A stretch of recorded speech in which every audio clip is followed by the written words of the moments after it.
Dobro. Ste čuli, pretpostavljam povekito, za Hudson Taylor, za onije koji što ne čuli za nego. To je jedan poznatite misionerivo Kina, Britanac po poteklo, osnivač na kineskата misija.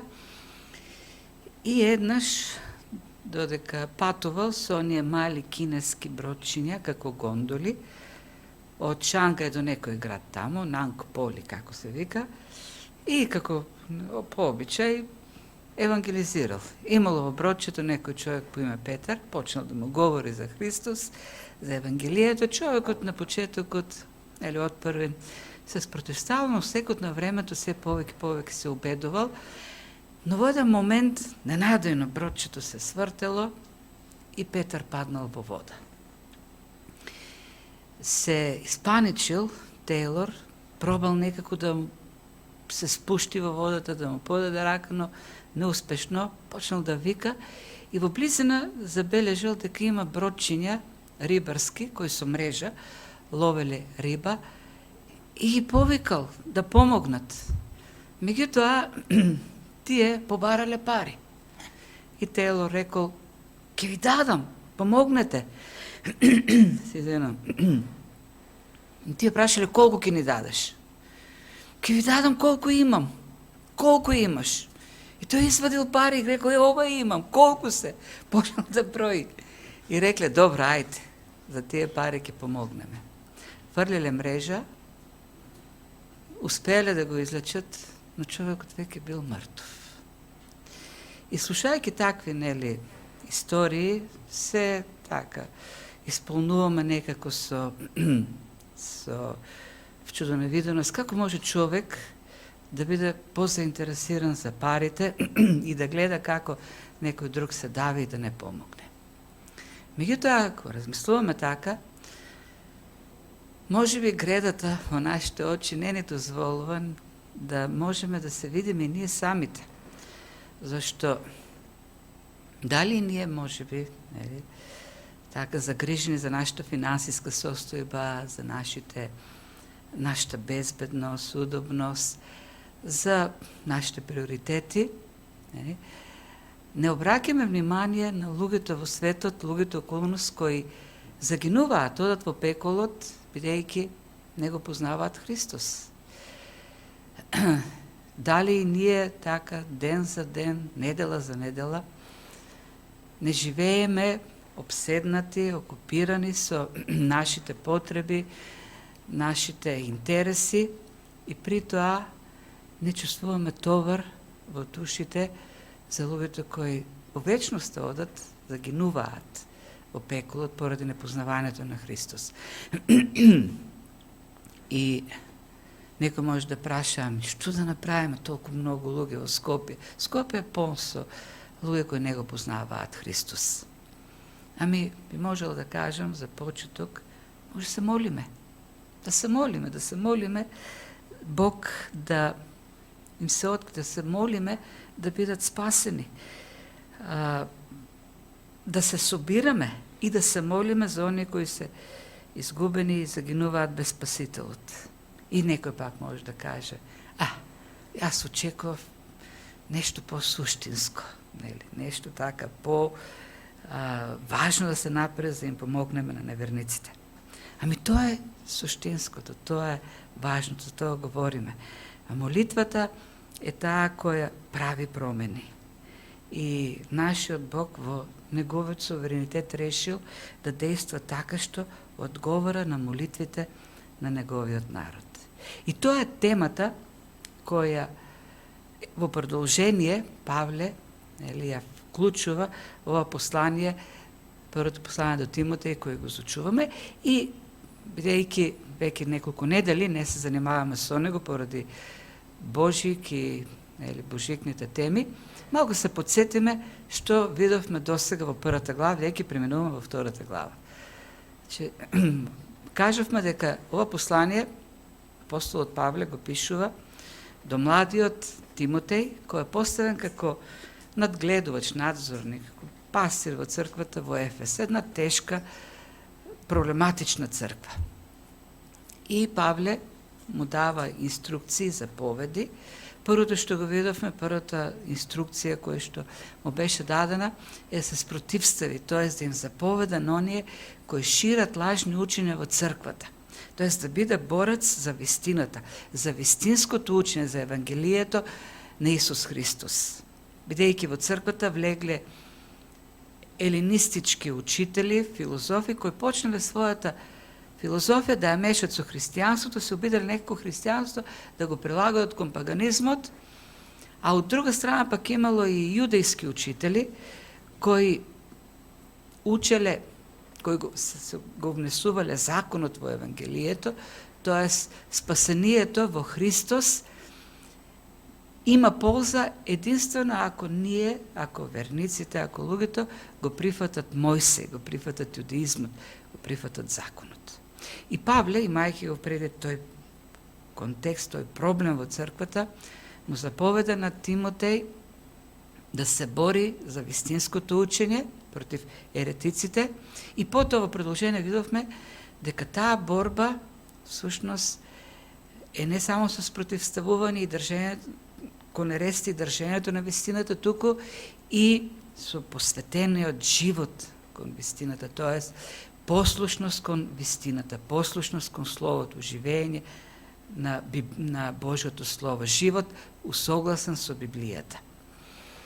И сега, во продолжение, во втората глава, гледаме уште една заповед или уште еден апел и контекстот овдека веќе е јавната служба, јавното поклонение на верниците, богослужбата, однесувањето, поведението на луѓето на богослужбата, бидејќи тие лажни учења сериозно го промениле поведението и на богослужбата, го нарушиле вистинската богослужба. И јавното поклонение или јавната богослужба, нашето собирање е еден многу така очигледен индикатор за состојбата, духовната состојба на заедницата. И во таа насока, јавното поклонение, богослужбата, основната тема, основниот апел што Павле го вклучува е молитвата. Молитвата на јавната служба.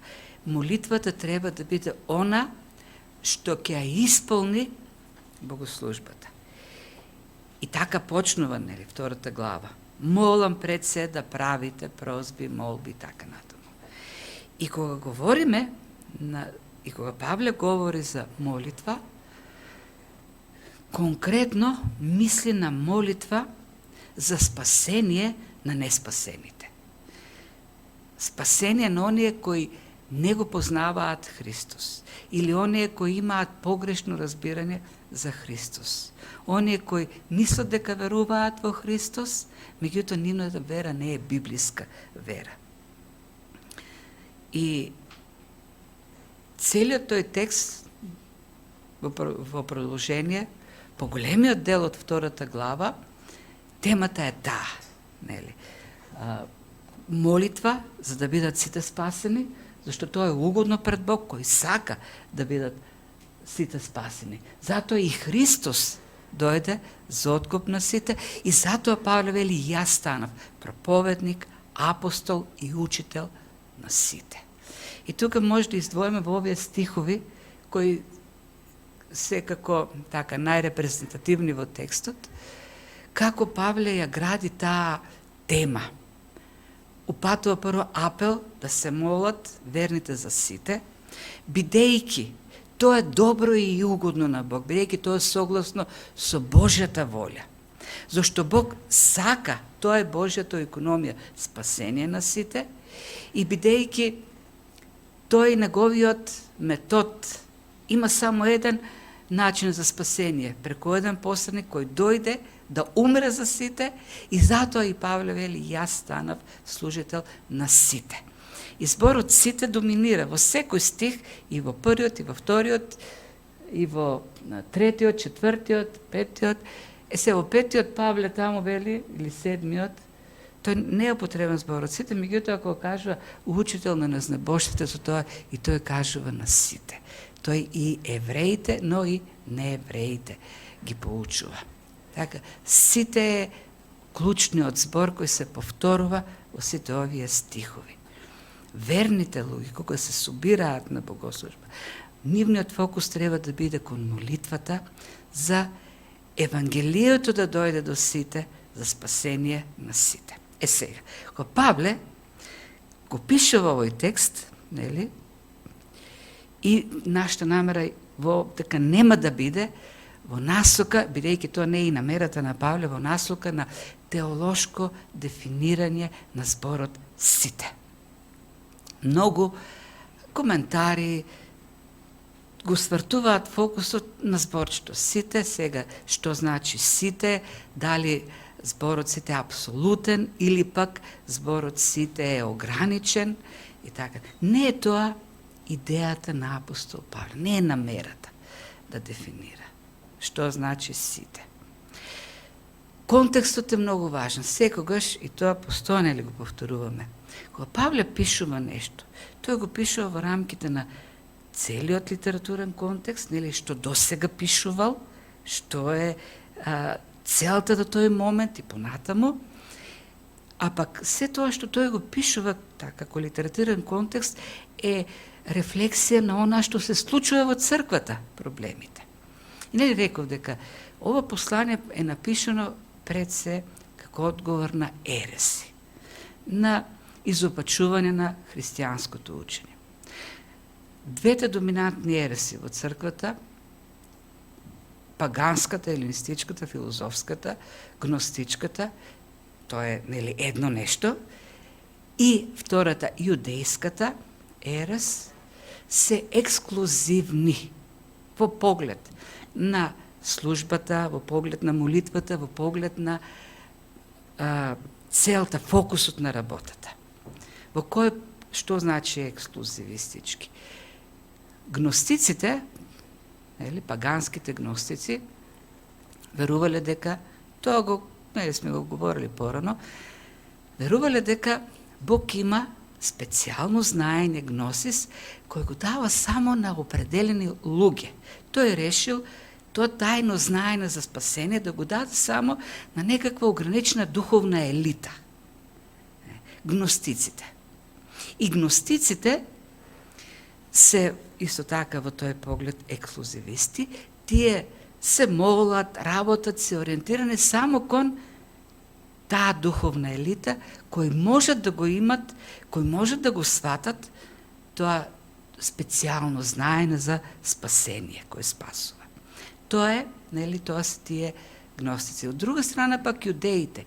И тие во својата служба се ориентирани па само кон јудеите, зашто само јудеите се Божиот народ. Само јудеите можат да бидат спасени. И ако некој не е јудеин и може да биде, сака да биде спасен, тој треба да стане јудеин. Христос за него нема никаква сила, доколку тој не се обрежа, не стане јудеин и не се почини на Мојсеевиот закон. И потоа како јудеин, тој може да биде спасен во Христос. И затоа и Павле бил таков порано, во неговото внимание, во неговиот фокус били само јудеите. И ги убивал оние кои излегували од неговите рамки. Да се молат, да служат надворот, или таа представа. И сега кога Павле тука пишува и го употребува тоа зборче, неговата и цел е да се спротивстави на таквите заблуди во црквата, бидејќи, вели, Евангелието е за сите. За сите. Христос дојде за сите. Нема во Божјата економија, и тоа понатаму, нели, ќе го дефинираме тоа зборче сите, нема социјална група, етничка група, полова група и така натаму, која е исклучена од спасението. Да. И затоа овдека клучното, основната поента на Павле, нели, ние читајќи го тој текст, е не, нели, да градиме некаква теологија, доктрина за зборчето сите, туку дали моето срце е во склад со овој текст. Тоест, дали јас посакувам спасение на сите? Дали мојот молитвен живот ги опфаќа сите луѓе? Да го познаат Христос, а кои се без Него. И дали моето срце го одразува тоа Божјо задоволство за спасение на сите? И тоа е тука темата. Молитва за сите луѓе. Ајде да видиме се во сите тие рамки како Павле го гради тоа. Апелот за молитва за сите, Божјата волја во сето тоа е вклучена, Божјата економија и методот. Божјиот метод за евангелието да дојде до луѓето се луѓето. Ајде.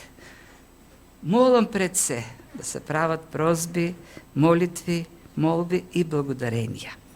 И тука Павле користи 4 различни зборчиња за молитва.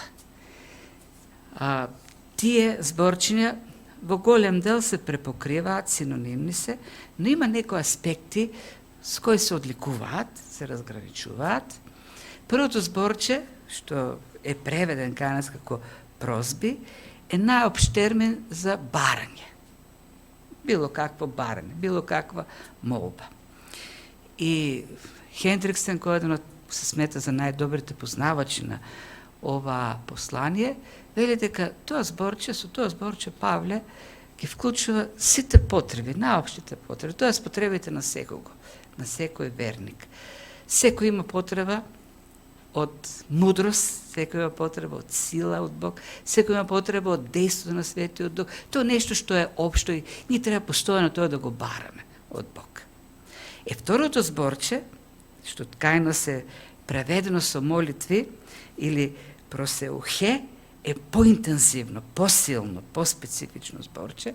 Самото зборче значи да се свртиш кон некого со накрајна понизност, зависност, со безпомошност. Буквално да паднеш пред него, молејки го.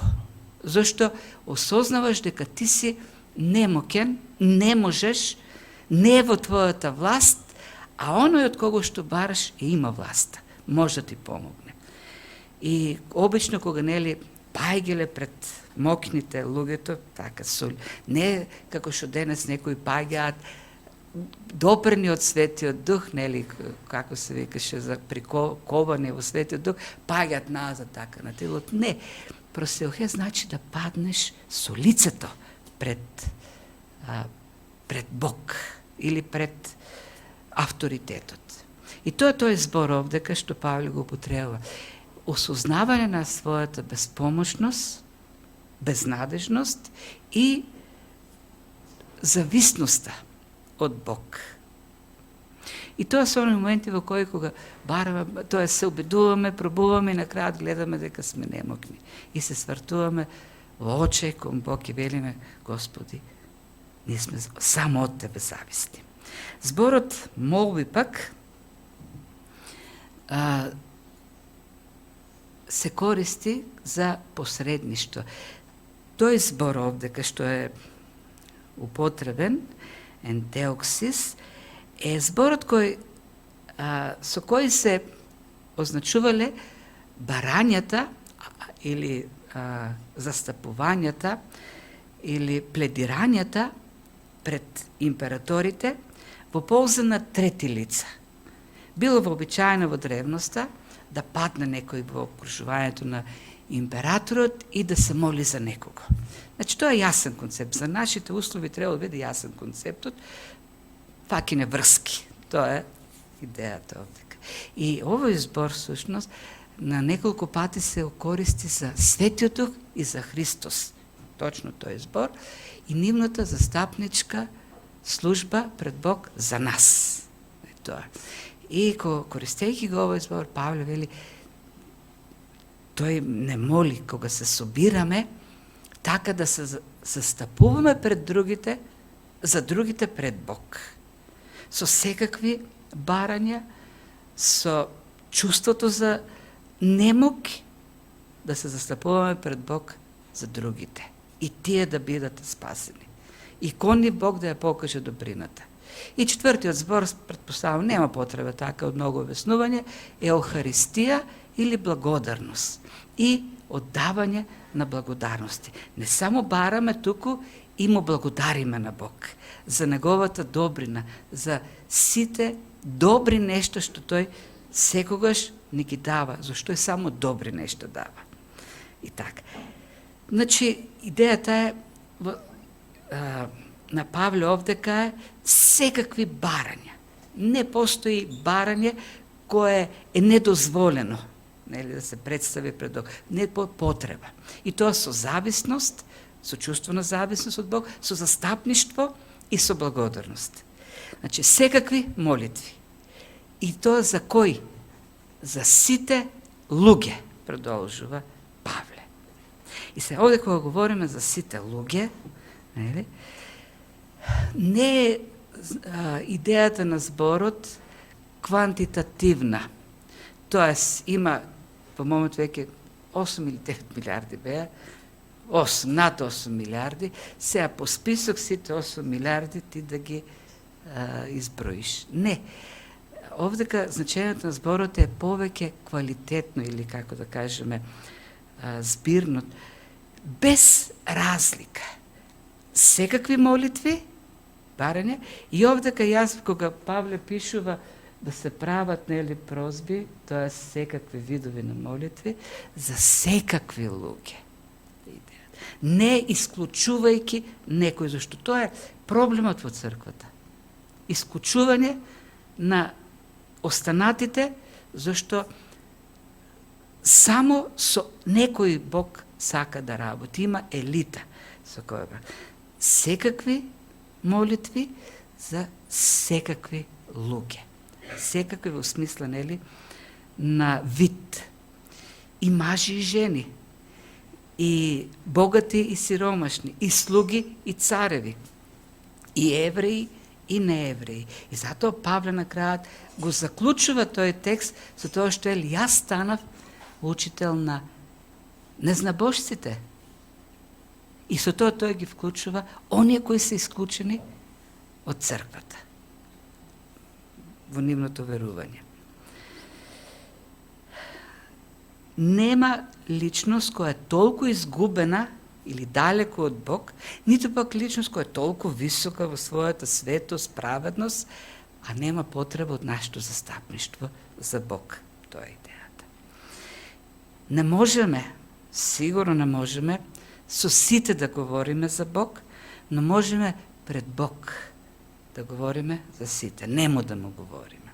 И тоа е нешто што треба да исполни содржината на богослужбата, застапништво за луѓето. Некако рибарите фокусирани само кон себе и своите потреби, туку свртеност кон оние кои гинат во своите гревови. И додава, дополнително, Павле додава и кон царевите и оние што се на власт. Ги издвојува како посебна категорија. Не знам зошто. Веројатно причината бил Нерон, како император и неговиот систем и оние што ги ставал како управници, бидејќи знаете дека Нерон бил еден од најзлите императори. И во негово време веќе, во времето кога Павле го пишува тоа, Нерон веќе ги почнал гонењата против христијаните. И тоа се првите гонења организирани од Рим како институција. До тој момент има гонења против христијаните, но тие се во јудејскиот контекст. Во Јерусалим почнуваат гонења против Стефан е убиен, Јаков, таму каде што Павле оди во градовите, гледаме тоа е затворен, тепан, меѓутоа пак се е организирано од јудејското општество. Меѓутоа во времето на Нерон се појава првото гонење против христијаните, кој сепак е локално за Рим и околината, не е низ целата империја, но многу жестоко. Жртви на тоа гонење потоа ќе станат Павле и Петар. Самите гонења биле зверски.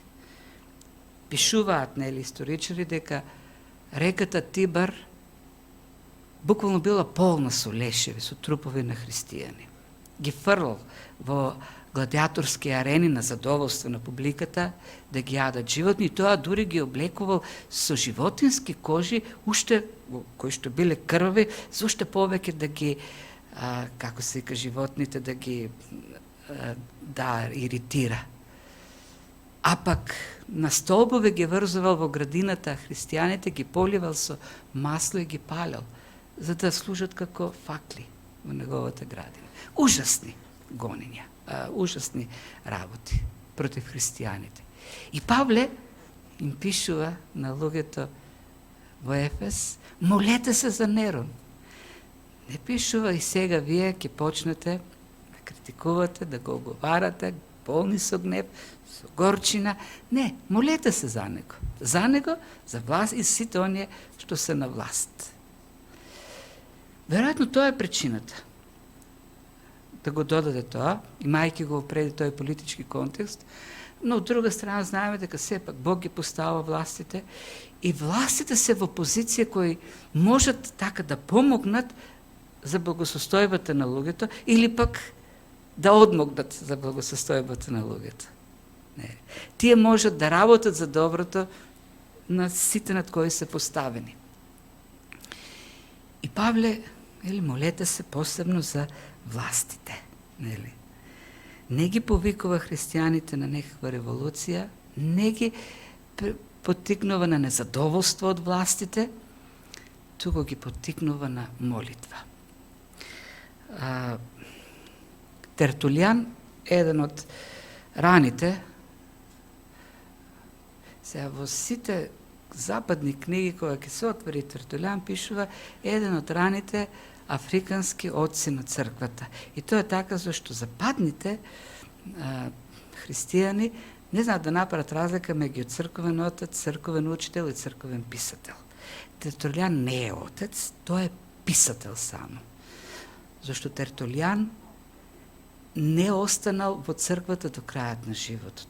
Добро почна, потоа оди кај монтанистите и на крајот е кликти, тој создава своја секта и таму го завршува животот. Како и да е, сепак има придонес во градењето на христијанската доктрина во првите векови, на едно место тој пишува вака. А тој самиот пак бил прво адвокат, не бил христијанин, за себе говори дека една од причините која најмногу така го поттикнало да се посвети на христијанство, се заинтересира за христијанство, биле точно мъчениците. Тој живо време во кое управуваат императори кои организирале најжестоки до тој момент гонења.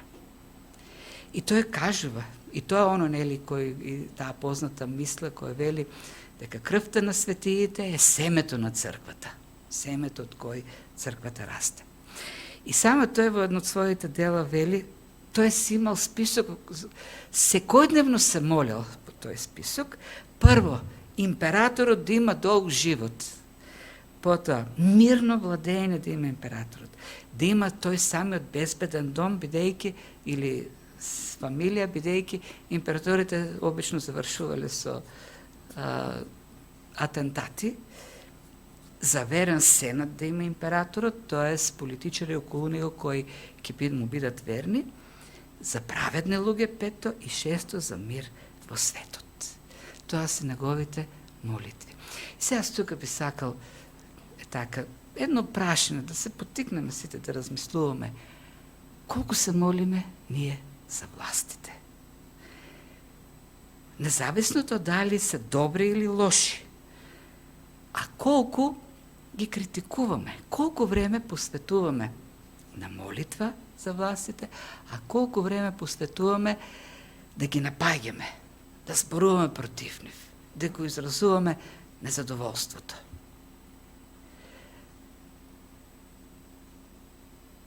И така како поттик за размислување, што мислите?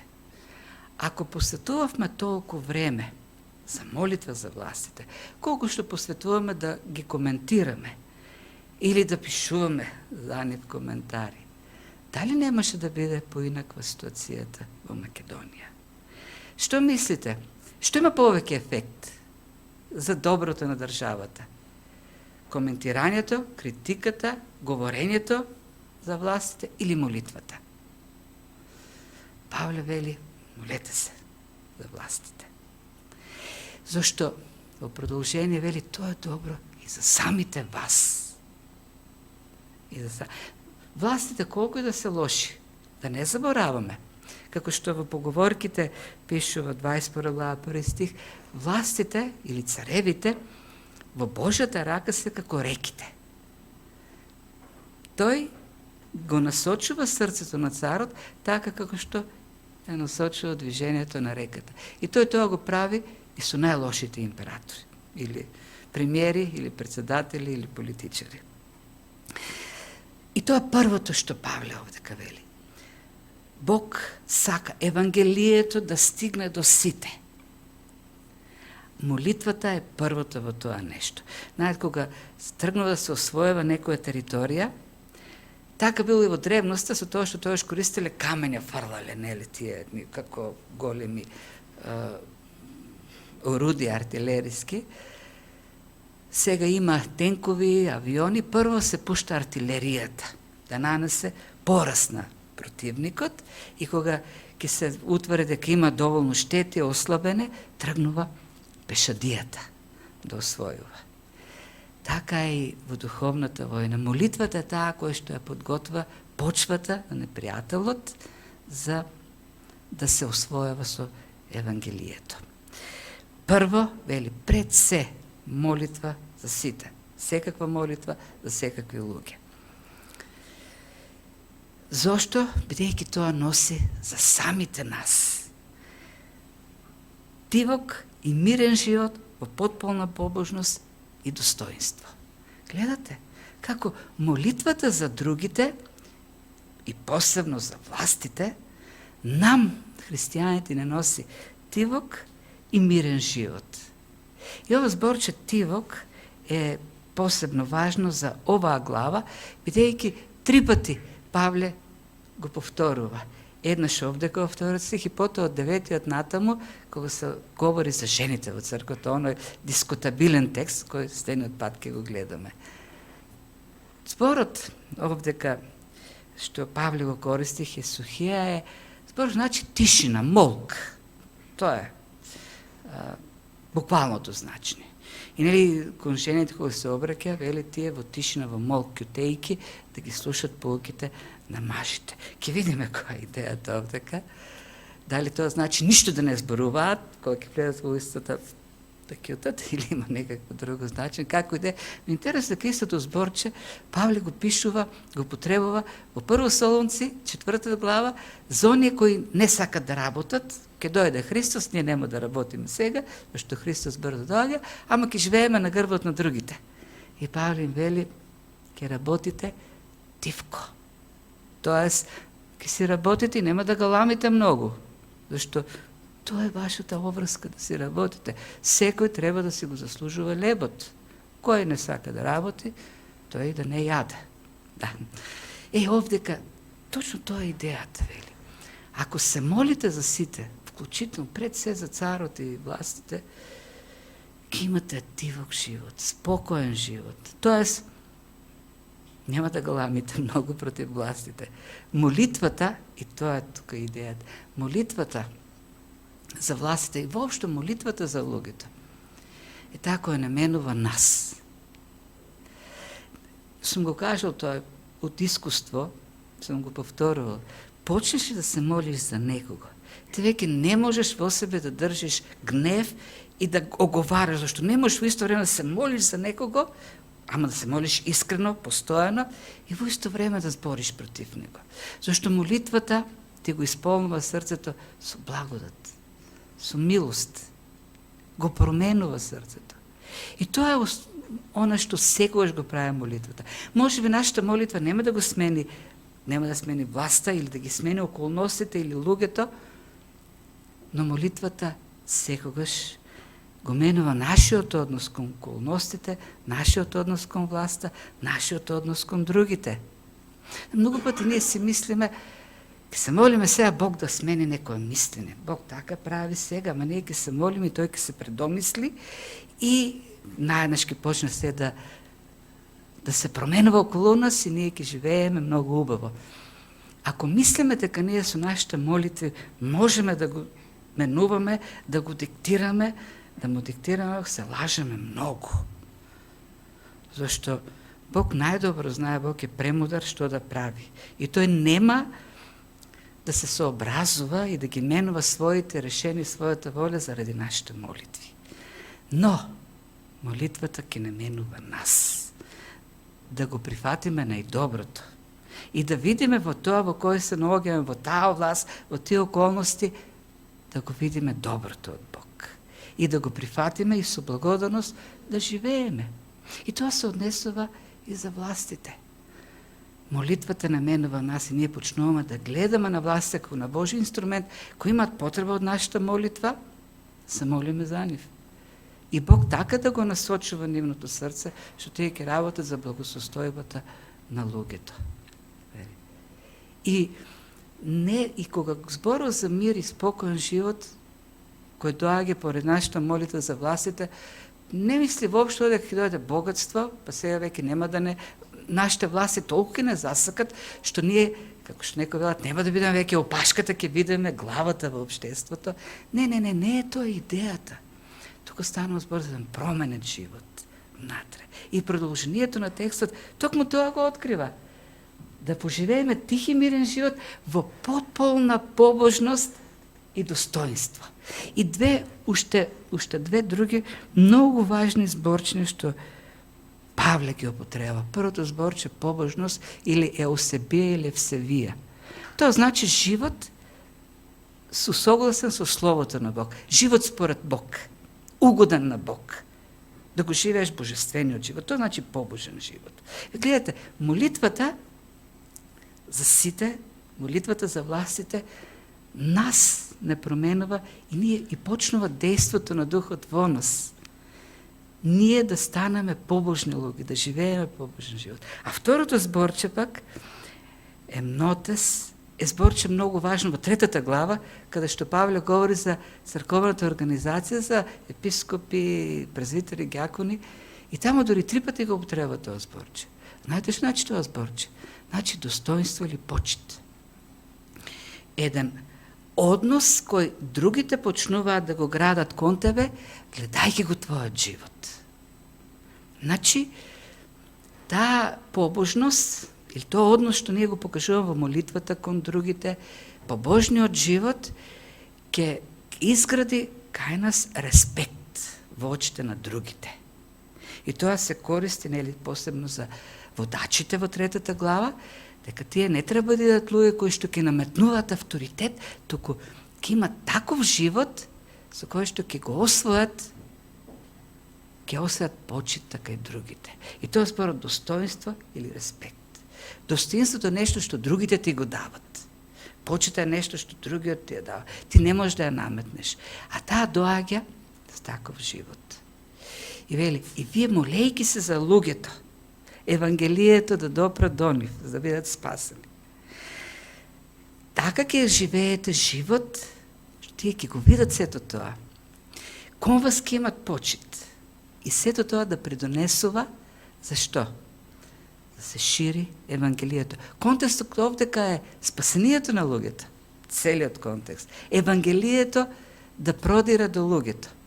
И како ќе продира Евангелието до луѓето, кога луѓето читаат таму, кога пишуваме едни на други, на платформите, кога ќе ги отворат нашите зидови, еден куп оговарања, кавги, еден христијанин со друг, па властите такви, онакви, и потоа ние ќе им говориме за Божјата благодат, за Божјата добрина, за Евангелието, а ние самите полни со гнев, со горчина, со оговарање. Тоа не е амбиент за Евангелието. И потоа не случайно во 8 стих ќе им пишеме мажите како да се молат, без гнев, без да има капги еден со друг. Зашто тоа е амбиентот за мирот, спокојството, побожноста, респектот што другите го имаат кон нас, амбиентот за ширењето на Евангелието. И тоа е, продолжува Павле, добро и угодно на Бог. Добро и угодно. Збор што посебно угодно е така специфичен, нели? Аподектос, значи согласно со, усогласено со, соодветно. Тоа е соодветно на Божјата суверена волја. Ние да се молиме за сите, кои сака сите да се спасат и да ја познаат вистината. Молете се за сите, со секаква молитва, бидејќи тоа е согласно со Божјата волја. Соодветно е на Божјата волја. И од тука, значи прво, молитва за сите, зашто тоа е Божјата волја и зашто тоа е и Божјиот совет, Божјата економија. Еден е Бог, еден е посредник меѓу Бога и луѓето, човекот од Христо Исус, кој се даде себе си за откуп на сите, а тоа се посведочи во свое време. Има само еден Бог, вели Павле. Нема Бог на гностиците, Бог на евреите, Бог на паганите, Бог на муслиманите, Бог на будистите. Има еден Бог. Еден Бог. И тој еден Бог има само еден начин за спасение. Има само едно Евангелие. Начинот за спасение е посредникот, Исус Христос. Секој човек, без разлика на пол, без разлика на социјален статус, без разлика на етничност, дали е македонец, албанец, ром, бугарин, грк, србин, секој човек е грешен пред Бог. Нема човек кој не сгрешил пред Бог. Грешен е. А Бог вели, гревот се казнува со смрт. И тоа смрт во пеколот. Овдека има една смрт, меѓутоа, после оваа смрт на земјата, има една друга смрт, вечни маки во пеколот. Тоа вели самиот апостол Павле Евангелието. И кој е начинот за спасение за секој, без разлика кој е каков е? Начинот е посредникот, Исус Христос, човекот, Павле овде кај кажем зашто вели човекот Исус Христос, тој дојде како откуп за сите, независно од тоа какво име има, колку е богат или беден, колку е добар или лош, зашто нема добар, сите се грешни. Начинот е еден исти. Исус Христос дојде да ги откупи од казната, да ги откупи од пеколот, умре на крстот за сите, без разлика какви се, колку се грешни или колку сметаат дека се добри, и така да бидат спасени. Тоа е Божјиот начин за спасение. Има само еден начин, вели. И затоа вели, молете се за сите, бидејќи тоа е Божјиот начин за спасение за сите. Нема друг начин. Тоа е логиката на Павле. Затоа кога го употреба зборот сите, основната поента на Павле е дека сите може да бидат спасени само на еден начин. Нема еден начин за едни, друг начин за други. Бидејќи е само еден Бог, нема повеќе богови кои нудат различни начини за спасение, нема различни луѓе кои можат да се избираат своји начини за спасение. Еден е Бог, еден е начинот за спасението за сите. А тоа е ако поверуваат во Исус Христос, кој умра за нив и ги откупи од смртта, од пеколот. И затоа овдека човекот, вели Павле, бидејќи Бог стана човек, Бог се соедини со човекот, зимајќи на себе човечка природа, за да како човек, совршен човек, умре за човекот. Со тоа не сака да го деградира Исус Христос, да каже тој е човек. Не, тоа е идејата, тој е застапник, посредникот за спасението на човекот. Не. И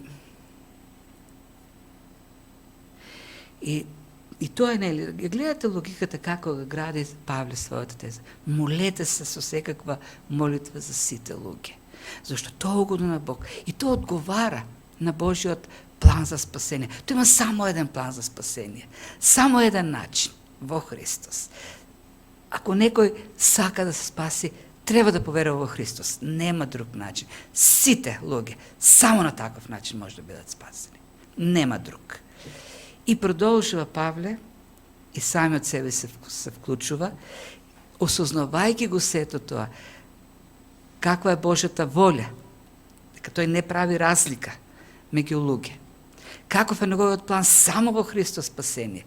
Вели, и јас самиот станав средство во тој негов план за спасение. Бидејќи Божјата воља, Евангелието, да допре до секого, Божјата техника, Божјиот метод за достигање на луѓето се луѓето. Нема друг метод. Бог ги употребува луѓето за да стигне до луѓето. Молејќи се за нив и споделувајќи го сведоштвото. И затоа Павле и тука го поставя, го открива повторно тоа абсурд. Бог толку е загрешен за тоа да стигне Евангелието до сите за да бидат спасени, што сам употреби за таа служба еден кој беше екстремен застапник на спасението само за едни луѓе, само за евреите. И тој ги убиваше оние кои тврде дека сите можат да бидат спасени, и не евреите. И Павле вели, гледате ли, какво чудо Бог направи. Мене ме избра да бидам проповедник. Изборот проповедник тука, нас може би ништо не говори, меѓутоа оригиналниот текст во основата на зборот е керигма или керокс, значи говорник или гласник. Во древноста имало гласници, кога императорот, царот или некој управник ќе напише неква заповед, му ја дава на гласникот и тој излегува на центарот на градот и ја чита гласно таа заповед. Притоа тој не смее да додаде, да одземе, да промени. Тоа е тоа што ја кажам. И вели, тоа ми го даде мене Исус Христос, лично тој, јас да бидам гласникот на Евангелието. И не само гласник, апостол ме прати, лично тој ме прати, негов представник овдека и учител, да им ги објаснувам вистините, и тоа на сите, и на евреите, и на неевреите. И тоа е, вели, историската реалност. Тоа е вистината. Историската реалност која се потврди историски во Исус Христос, неговите чуда, смрт, воскресение. Во мојот живот се потврди таа историска реалност. Има сведоци како Бог мене ме повика, како ми се откри. И верувајте во тоа. Со вера прифатете го. Поентата овде дека на крај тоа е завршетокот, е оние кои доживеале неговата спасителна благодат, треба да ја објават. Сите ние сме проповедници, сите ние сме апостолите, пратените, во таа смисла на зборот, за да им објасниме на луѓето, да им го објасниме Евангелието. Зашто тоа е угодно на Бог, добро е за пред Бог, согласно со неговата воля и согласно со неговиот план за спасение. Преко Христос, единствениот начин за спасение. И затоа Христос им кажа на учениците, молете се за работници за Божјата жетва. И овдека има една стапица, која е поставена во текстот, која не ја гледаме, меѓутоа ја искусуваме. Кога човек ќе почне, кога верен човек, кој искусил благодат, кој е спасен, ќе почне да се моли за другите. И тие да го спознаат Евангелието. Духот ќе му рече, а ти? Зошто не им споделиш Евангелие? Кога човек се моли за другите да бидат спасени, ако тоа е фокусот на неговата молитва, и неговото срце ќе почне да се менува, да го споделува Евангелието, како што се случи и со Павле. ќе ја почувствува таа одговорност. Тој е товар за судбината на останатите. Кога се молиме за изгубените, а за жал нашите молитви обично се полни со себе си, јас и моето, но кога почнува да се молиме за изгубените, не може да не се почувства таа одговорност за Евангелието да биде споделено. И тоа е Божјата процедура. Тоа е логиката, Божјата логика на текстот. 8 стих беше прочитан, по-добро ќе влезе следниот пат, бидејќи таму почнува Павле да говори не овдека зборот е антропос во сите овие стихови до 7 стих, кој е генерички збор за луѓе, а веќе во 8 стих ќе се обрати со анер, кон мажите и жените. Така да ова до сега беше општо. И затоа 8 стих ќе го ставиме за следниот пат во она, нели, тешка тема, за мажи и жени. Ај пак ќе се вратиме на Хадсон Тейлор. Тој како основач и раководителот на мисијата во Кина ги задолжувал останатите мисионери во другите провинции и градови да му праќат извештаи за нивната работа. И тој ги следел тие извештаи и забележал дека некој град таму има посебни резултати. Кој одскокнува тој град во резултатите од другите градови.